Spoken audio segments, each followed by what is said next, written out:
கேள்வியில பார்க்கும்போது எனக்கே ஒரு கோவம் வந்ததுன்னு அவர் சொல்ற கருத்துக்கள்ல பல்வேறு நீதிமன்றங்கள் கோவப்படக்கூடாது. எனக்கே கோவம் வருதுங்க. நீதிமன்றங்கள் உணர்ச்சிப்படக்கூடாதுங்க. நீதிபதிக்கே நான் அறிவுரை எல்லாம் பண்ணுங்களேன். நீதிமன்றங்களுக்கு உணர்ச்சி கிடையாதுங்க. எமோஷனலா டீல் பண்ண முடியுமா நீதிமன்றங்கள்? நீங்க சொல்லுங்க. நான் இங்க கோவம் ஆயிட்டேன், சந்தோஷமாயிட்டேன், இவர் என் சொந்தக்காரர், இவர் எதிரி, என்னுடைய வேற ஜாதி, அப்படி பண்ண முடியுமா? நீதிமன்றங்கள் உணர்ச்சி கிடையாது. காவல்துறைக்கு உணர்ச்சி கிடையாது. அவர்கள் சட்டம் மட்டும் தான் பார்க்கணும்.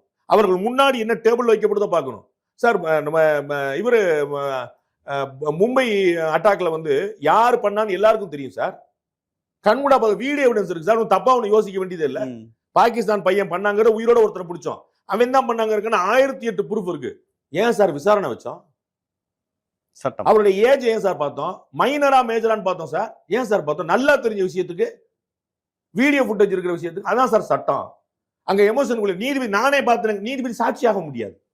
நானே பார்த்திருந்தாலும் நீங்க சொல்லுங்க தான் கேட்கணும். நான் பார்த்துட்டு ஜட்ஜ்மெண்ட் எழுத முடியுமா? அப்ப காவல்துறையை தேவையில்லையே.